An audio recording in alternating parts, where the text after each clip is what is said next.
Bonjour à toutes et tous, bienvenue sur ma chaîne Z2C, la magie des cartes. Je vous retrouve aujourd'hui pour les énergies du mois de juillet concernant le signe du Scorpion. Voilà, donc je vous montre la carte du Scorpion. C'est une carte astrologique faite par Odelphinium Bleu que vous pouvez retrouver sur son compte Instagram. Alors, mes amis Scorpions, pour le mois de juillet, vous allez être accompagnés par de très très belles énergies, puisque ce sont les énergies du Néroli qui a pour symbole la sérénité. Hein. Donc on va voir dans quelle mesure vous allez peut-être devoir penser à vous, voilà, pour rétablir une situation et être plus serein également. Hein. Le tirage se fait en 7 cartes. Là, j'ai pris l'oracle du Lana. Voilà, donc il y a une petite modification par rapport à d'habitude, puisque là, j'ai décidé de vous faire un tirage en 7 cartes général. Puis, vous aurez un tirage sentimental en 3 cartes.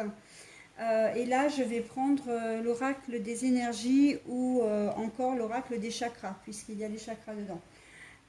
Donc quand je dis 7 et 3 cartes, c'est pas tout à fait juste puisque je vais vous proposer également ce qu'on appelle le dos des cartes, c'est-à-dire la dernière carte du jeu retournée. Hein.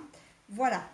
Et puis, bien, comme d'habitude, voilà, vous aurez également un petit bonus, hein, comme j'ai l'habitude de vous le donner. Et là, ce sera donc une petite énergie supplémentaire, un petit message, un petit conseil également, qui nous proviendra de la carte que je vous montre ici. Hein, c'est la Tattoo Thérapie 2.0 de Sandy Tattoo.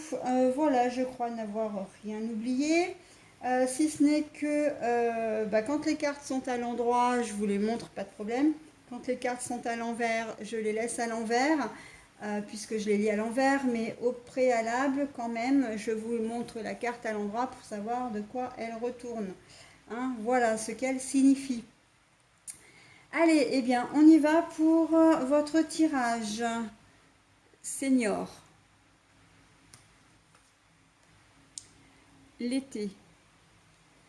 Bon alors, là on sent qu'il y a beaucoup de fatigue hein, pour vous, les scorpions, et que vous attendez vos vacances avec impatience.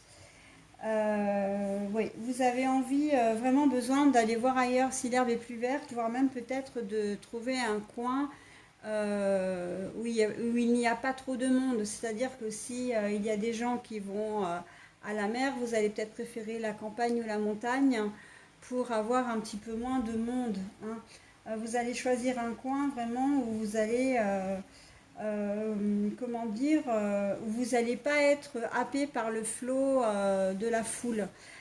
Certainement parce que tout au long de l'année, vous y avez, enfin voilà, vous êtes, comment dire, vous êtes en contact avec le public, hein, soit de par votre métier, soit par le fait que vous habitiez une grande ville, donc où ça bouge beaucoup, il y a, enfin, voilà, il y a beaucoup de bruit, c'est très agité, la vie est un peu plus, c'est pas une vie tranquille en fait, c'est pas une vie reposante, ok, c'est pas, et si c'est un boulot, c'est pareil, c'est pas un boulot très reposant.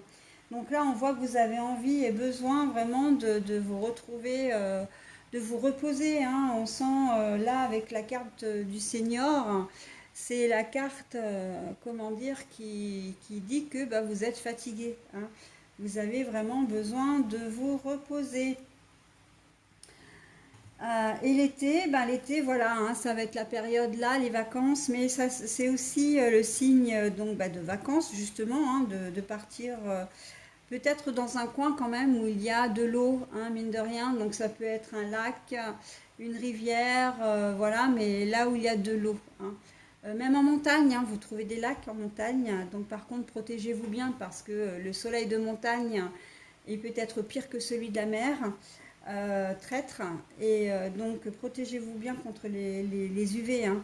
Mais voilà, on sent que vous avez vraiment besoin. Et puis quand on voit ce palmier également, c'est comme sur une île, hein, où vous avez besoin d'être un petit peu plus seul ou en tout cas de ne pas avoir forcément beaucoup de monde. Ok. Après, dans une seconde configuration, parce que là ça me parle quand même pas mal, vous avez peut-être déjà un certain âge et vous avez besoin de toute façon d'une certaine tranquillité, c'est-à-dire que vos enfants ont peut-être l'habitude de vous donner les petits-enfants à garder.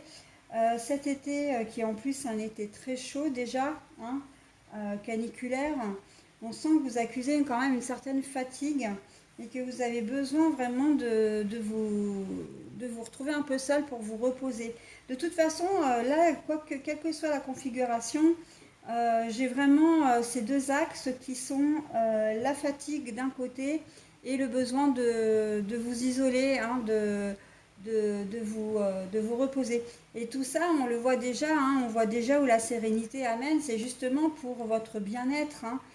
C'est pour retrouver peut-être un bien-être si vous avez un travail épuisant, si vous habitez dans une ville, dans une grande ville également. On voit que vous avez vraiment besoin de ça, hein. Allez, on continue mes scorpions. L'enfant,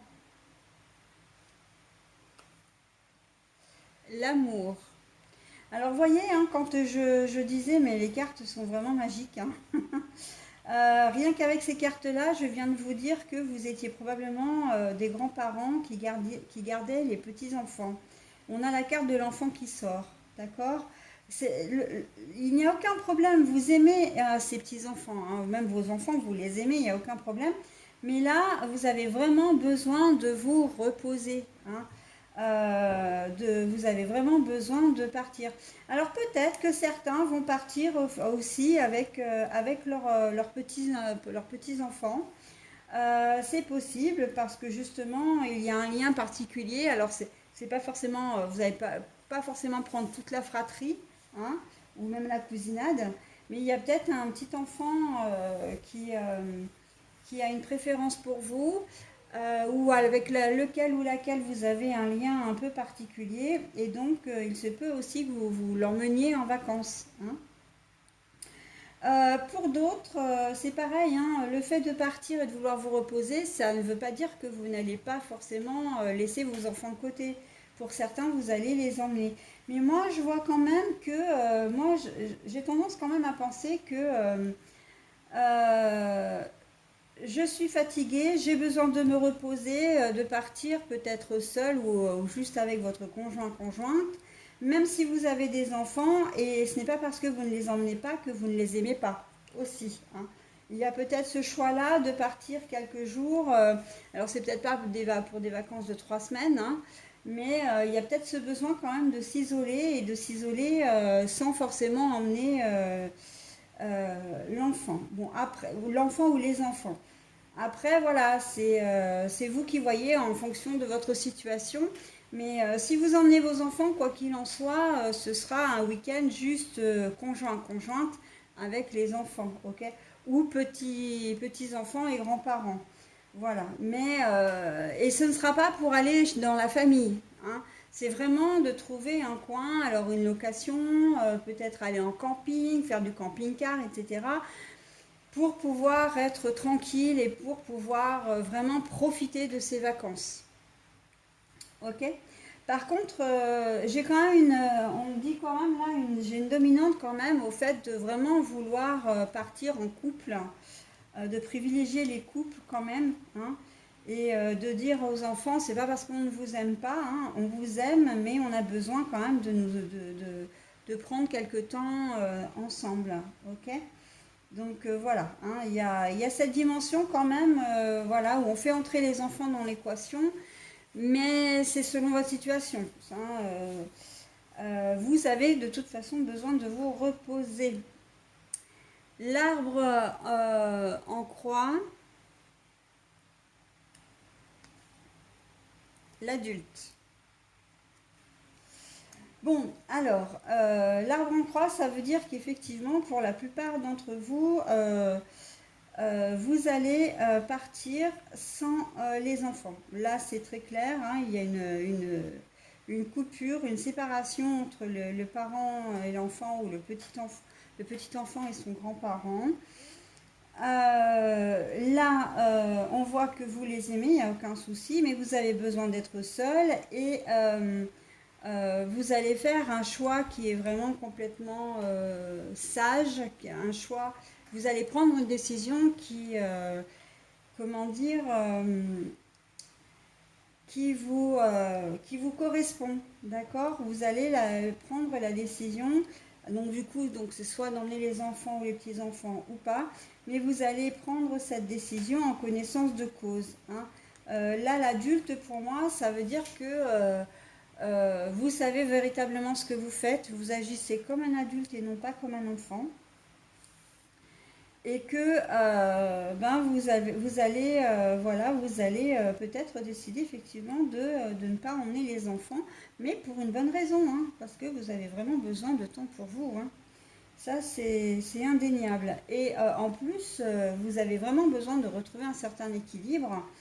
Et en même temps, la décision qui va être prise, c'est un petit peu comme si vos enfants allaient vous reprocher de partir sans eux, ou que les enfants ne comprennent pas, parce que tous les ans, vous avez peut-être l'habitude de garder vos petits-enfants, et que là, bah, vous allez dire non, bah, cette année, on a changé nos plans, et vos enfants vont peut-être pas forcément le comprendre, ou en tout cas, la mère ou le père des enfants ne va peut-être pas forcément le comprendre. Ah, mais je comptais sur toi, vous n'avez pas l'habitude. Oui, mais bon, les schémas sont faits aussi pour être cassés, hein. Les traditions sont faites pour être rompues également, hein. Et si vous avez besoin de temps pour vous, eh bien votre enfant va devoir prendre en compte comment dire, va devoir se montrer adulte, hein, ne pas faire un caprice en disant mais d'habitude mais voilà, mais comment je vais faire? D'habitude on comptait sur toi pour nous garder les enfants, enfin ou sur vous. Non, mais non, et là on voit que vous ne cédez pas, hein. Donc, et c'est très bien parce que chacun sa place, et puis vos enfants sont adultes, hein, aussi, hein. Là on a vos enfants, là, ils sont adultes, hein, donc à un moment donné, et c'est pour ça que j'aime beaucoup cette carte-là entre le senior et l'adulte, parce que vraiment, on voit que là, c'est le schéma, hein, le schéma qui change. Vous n'aviez peut-être pas l'habitude de partir tout simplement en vacances, hein, ou alors vous aviez peut-être l'habitude d'emmener les petits-enfants en vacances, et puis bon, bah là, vous décidez de changer vos plans. Vous en faites part à l'adulte qui ne comprend pas vraiment, hein. Là, on sent quand même que il y a une incompréhension, et peut-être même que il ou elle risque de vous faire la tête. Mais c'est pas grave, hein, vous en avez besoin, faites ce qui est bon pour vous. Et puis c'est aussi une façon de recharger vos batteries pour pouvoir vous occuper des enfants, des petits-enfants à la rentrée par exemple. Et voilà, d'être vraiment pleinement dispo pour eux, parce que j'ai le sentiment que vous vous en occupez vraiment tout au long de l'année, hein, de vos petits-enfants, hein. Donc voilà. En ce qui concerne vous-même, si vous êtes parent, hein, vous allez peut-être décider effectivement de ne pas partir avec vos enfants, mais ça risque de coincer soit avec l'autre parent, soit avec un adulte de votre entourage qui va vous dire mais bon, enfin, vous êtes en vacances, vous êtes à l'école et au boulot toute l'année, là, tu as, le moyen, enfin, de passer du temps avec tes enfants, et tu ne le prends pas, etc. Mais en fait, ça regarde personne, quoi. Si c'est votre choix, c'est votre choix. Si vous en avez besoin, c'est votre choix, hein, de ne pas emmener vos enfants avec vous, c'est votre choix. Et par contre, j'ai quand même une autre configuration là qu'on me donne. C'est aussi le problème des parents séparés. C'est-à-dire que vous avez besoin effectivement de partir en vacances, vous voulez emmener votre enfant parce que vous l'aimez, hein, il y a un lien particulier avec lui, mais le deuxième parent n'est pas d'accord, hein, et on sent que vous partez peut-être seul avec votre enfant parce que justement il y a une rupture avec l'autre parent. D'accord? Donc rupture, ça veut dire séparation, divorce, etc. Mais ça peut être aussi rupture de communication. Et que vous allez avoir beaucoup de peut-être de mal à organiser ces vacances parce que l'autre parent risque de vous mettre les bâtons dans les roues, hein. Là, on sent que c'est les vacances également. Vous avez vraiment besoin et envie de partir. Vous aimeriez partir avec vos enfants, mais c'est voilà, hein. Il y a aussi l'aspect, le deuxième conjoint, c'est-à-dire que vous avez peut-être un conjoint ou une conjointe qui sont pas tout à fait, qui n'est pas tout à fait d'accord pour que vous emmeniez vos propres enfants. Hein, peut-être parce que ils ne s'entendent pas. Enfin bon, ça, ce sont des problèmes liés aux familles recomposées. Hein. Et donc du coup, et pour certains d'entre vous, d'ailleurs, c'est peut-être vous qui ne voulez pas emmener votre enfant en vacances, tout simplement parce qu'il ne s'entend peut-être pas avec votre conjoint ou votre conjointe et que vous avez vraiment envie de passer de bonnes vacances, pour une fois, j'ai envie de dire, et comment dire, ben oui, vous devez faire un choix pour votre bien-être et voilà, et vous décidez de privilégier le second, comment dire, votre conjoint ou votre conjointe plutôt que vos enfants, d'accord? Il se peut aussi, mais bon, ça, comment dire, j'y mets beaucoup de précautions, que ce soit le conjoint, l'enfant de votre conjoint ou conjointe également. Hein. Pourtant, vous vous entendez bien avec. Hein. Là, on a les. Je pense que, euh, je pense que dans cette configuration-là, c'est plus le fait que l'autre parent, donc l'ex de votre conjoint ou conjointe, qui met un peu les bâtons dans les roues parce qu'il veut peut-être pas vous donner, ils vont peut-être pas vouloir vous donner l'enfant pour, enfin, voilà. Hein. Mais quoi qu'il en soit, je vois assez bien effectivement le problème de vacances, hein, lié aux vacances et au fait que ben, l'ex-conjoint va mettre les bâtons dans les roues. Alors peut-être par jalousie, parce il ou elle a peut-être pas les moyens de partir en vacances et que bon ben voilà, peut-être voilà tout simplement pour vous embêter entre guillemets. Bon, ça après, les raisons font que ça leur appartient, hein, mais voilà, vous de toute façon, ce que vous voulez vraiment, c'est quand même avoir, comment dire, l'aspect, vous avez vraiment envie de calmer le jeu aussi, hein. Vous avez envie que les choses se passent de manière sereine, que ce soit la discussion autour des vacances, hein, d'emmener ou pas l'enfant. Et comme vos vacances, vous avez vraiment envie de passer de bonnes vacances. Hein. Et puis ça, c'est d'une manière générale. Hein. De toute façon, on n'est pas seulement... il y a beaucoup de choses à dire hein, dans votre tirage, mais c'est vrai que c'est essentiellement lié autour des vacances. Hein. Voilà. Je vais prendre la dernière carte. Alors, la plume. Alors, la plume, pour moi, c'est le souvenir. Pour moi, c'est la plume blanche, pour moi, c'est comme le drapeau blanc, c'est la paix, hein, l'envie d'avoir la paix également, ou de retrouver la paix. Donc, on est complètement dans la sérénité. Le souvenir, pour moi, ça me parle bien d'un problème d'ex. Hein, dans ce contexte-là, c'est vraiment la difficulté d'emmener vos enfants à cause de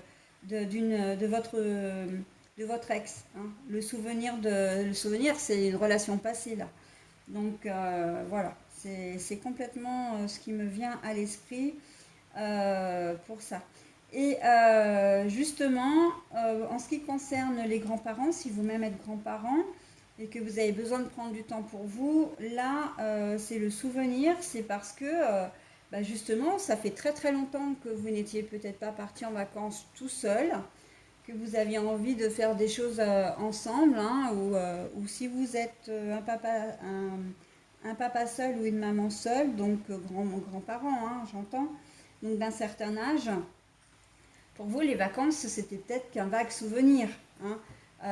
Vous ne savez plus à quel moment vous êtes parti en vacances et que ben, maintenant, vous avez envie de profiter. Hein. Pour cette année, en tout cas, vous avez vraiment envie de profiter. Voilà, alors je vous donne le dos de carte qui pourrait être une carte prise vraiment de manière négative, puisqu'on a la manipulation. Sauf que on l'a vu clairement dans le jeu et qu'elle vient juste conforter la lecture que je viens de vous en faire. C'est-à-dire que si c'est un ex ou une ex qui met les bâtons dans les roues, elle va peut-être se servir de l'enfant pour faire capoter le projet. Hein. Si l'enfant au départ était hyper content de vouloir venir avec vous, il se peut qu'ils vous disent texto, bah non, moi j'ai plus envie de venir, je veux pas partir en vacances avec toi et ta femme, ou j'ai pas envie de partir avec toi et ton mari, voilà, hein, pour telle et telle raison. Mais en fait, ce sera pas vraiment son raisonnement, hein. Vous saurez qu'il y a, comment dire, les manipulations vraiment de l'ex. Voilà, et en fait, les mots qui vont sortir de sa bouche ne seront pas ses mots à lui ou à elle ou à eux, hein, s'il y en a plusieurs. Ce seront les mots de votre ex ou de l'ex de votre nouveau compagnon ou nouvelle compagne. D'accord? Donc ça va être un petit peu chaud, mais je ne doute pas que les choses vont s'arranger parce que vous avez vraiment envie que les choses se règlent dans le calme et la paix, la sérénité. Pour vous qui êtes grands-parents, comme je disais tout à l'heure, et là on en revient exactement, hein, à ça, l'enfant, hein, adulte, il peut avoir 35, 40 ans, 45 ans, etc., qui risque de de vouloir vous faire changer d'avis, de vous faire peut-être un chantage affectif, hein, ou un mini chantage affectif. Mais comment je vais faire? On comptait sur vous, vous nous le dites au dernier moment, enfin bon, bref, bref, bref. Et voilà, c'est en cela que le chantage affectif est relié à la manipulation, hein. C'est qu'ils vont essayer de vous prendre par les sentiments pour vous faire renoncer parce que ben, ils ont décidé, ou il ou elle, hein, parce que ça peut être, ou il ou elle a décidé que ben, vous deviez rester pour vous occuper de ses enfants. Et ben oui, mais non en fait, hein. Ça ne se passe pas comme ça, la vie, c'est pas un kiwi. Donc vous avez envie de profiter, profitez, hein, mes amis scorpions. Soyez un peu égoïste là, c'est vraiment le sentiment qui ressort de ce tirage. Soyez un petit peu égoïste et pensez à vous, hein. Vous avez besoin vous aussi de recharger vos batteries. Vous êtes au service de vos enfants et de vos petits-enfants tout au long de l'année. Donc là, c'est un moment pour vous, bah, profitez-en. Ok? Voilà, donc j'en ai fini avec le tirage général. Je vais maintenant procéder au tirage sentimental. Alors voilà, donc le tirage sentimental avec l'oracle des énergies, ou moi je l'appelle aussi l'oracle des chakras, puisqu'il y a les 7 chakras qui se profilent dans les cartes. Allez, on y va, hein, on ne perd pas de temps. Alors, nous avons l'attachement à l'envers.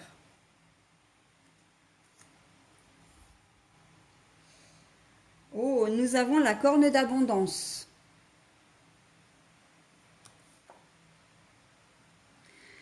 Nous avons, alors c'est l'homme qui tient un coin, c'est une pièce, hein. L'homme qui tient une pièce, donc c'est un homme qui a tendance à être un petit peu riche, hein, voilà. Donc au niveau sentimental, vous allez être très attaché à la personne avec laquelle vous vivez, qu'il soit un homme ou une femme, que vous soyez un homme ou une femme, peu importe.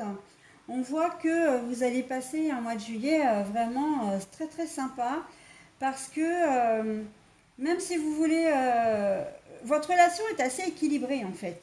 Parce que vous avez tout ce que vous souhaitez, vous êtes en relation avec une personne que vous aimez profondément, qui vous apporte énormément, aussi bien un homme ou une femme, hein, mais avec laquelle vous avez bâti des choses. Vous avez une situation peut-être confortable, hein, ou moyennement confortable, mais en tout cas on voit que vous manquez de rien. Et vous avez vraiment aussi cette richesse du cœur, c'est-à-dire ce sentiment de bien-être, ce sentiment, comment dire, oui, de savourer en fait votre relation, hein, pour le mois de juillet. Là, l'attachement qui est à l'envers, donc on va dire du coup que c'est une forme de détachement, hein, que vous allez rester, comment dire, vous êtes vous-même en fin de compte, mais euh, ce détachement pour moi c'est vraiment une liberté dans le couple, mais une liberté de confiance, c'est que voilà, vous avez, il n'y a pas du tout c'est pas une relation dominant-dominé, autoritaire, soumis, pas du tout, hein. On voit que c'est une relation qui est relativement équilibrée, que chacun a son libre arbitre, que chacun vraiment est, comment dire, est bien avec l'autre. C'est un peu comme si comment dire, comme si vous vous complétiez, mais de manière, comment dire, vous vous comprenez peut-être sans avoir à parler, ou l'un est capable de finir les phrases de l'autre, etc. On voit qu'il y a une belle communion entre vous, d'accord? Mais j'ai envie de dire, tout ça, vous arrivez à la voir, hein, en ce mois de juillet, mais parce que vous faites des efforts, hein. Vous cassez le chemin de la routine. Donc là, on a l'action, hein, en dos de carte. C'est pas quelque chose d'acquis, hein, qu'on se le dise, mes amis scorpions. C'est que si vous arrivez à une relation aussi sereine, hein, et là on a la carte de la sérénité qui vient en rajouter, euh, c'est parce que vous travaillez là-dessus, hein, et l'un et l'autre. C'est vraiment une envie d'être ensemble, de faire des choses ensemble et d'être soudés, hein. Donc voilà, et du coup ça vous apporte énormément de richesse, euh, peut-être aussi bien monétaire que une richesse intérieure, la richesse du cœur, des sentiments, des émotions, des ressentis, bien-être, sérénité, tranquillité, etc. Comment dire, la richesse monétaire, moi je la vois surtout dans le sens où il est possible que vous travaillez ensemble, hein, et que bah, justement pour arriver à conserver à la fois, et on sait que c'est très très difficile, pour arriver à conserver cette relation, vous octroyez des moments à vous, hein. Vous travaillez ensemble pour faire fonctionner votre relation. Il se peut que pour certains d'entre vous, comment dire, vous rencontriez une personne au mois de juillet et vous allez être complètement dans ce move-là, hein. Voilà, vous allez vraiment avoir envie de faire fonctionner votre relation, et vous allez mettre les petits plats dans les grands, hein. En tout cas, vous allez mettre le paquet, hein. Donc là, on est dans de très très belles énergies actives, mais vraiment en ayant vraiment, cet aspect vraiment d'être bien avec l'autre, et de ne voir que par l'autre, hein. Tout en étant, encore une fois, on n'est pas dans la relation siamoise, hein, pas du tout, hein. On n'est pas dans la relation fusionnelle, hein. On est dans une relation qui a trouvé son équilibre, ou qui va trouver son équilibre au mois de juillet, et qui va être vraiment très très jolie, mais toujours, hein, à condition que ben, vous agissiez, hein, que vous ne vous endormiez pas sur vos lauriers, mes amis scorpions. Voilà ce que je pouvais vous dire de votre tirage sentimental, qui est très très joli, hein. Je vais vous offrir maintenant le message. Alors, je l'ai dit toujours à l'endroit, hein, quand il s'agit des messages bienveillants. Alors avec l'oracle de la tatou-thérapie 2.0, nous avons la sensibilité, les ressentis et le signal d'alarme. Et bien justement, moi j'ai envie de vous dire que c'est une énergie supplémentaire qui va vous animer, qui va vous permettre d'y voir clair, surtout dans le domaine général, où vous allez justement ne pas tomber dans le piège du chantage affectif. Vous n'allez pas tomber dans le piège de la provocation, hein, si c'est un ex ou une ex par rapport aux enfants. J'ai l'impression vraiment que vous allez, comment dire, diriger quelle que soit la situation, mais la diriger d'une main de maître. J'ai presque envie de dire que ça va être une main de fer dans un gant de velours pour vous, mes amis scorpions, hein. Diplomatie, fermeté, voilà. Et c'est très très joli, hein. De même que la sensibilité, bah oui, vous allez être sensible aux uns et aux autres, hein, et surtout à ce dont vous avez envie, hein. Donc non, non, c'est très très joli. Allez, je vous souhaite un très bon mois de juillet, et je vous dis au mois prochain. Bye bye.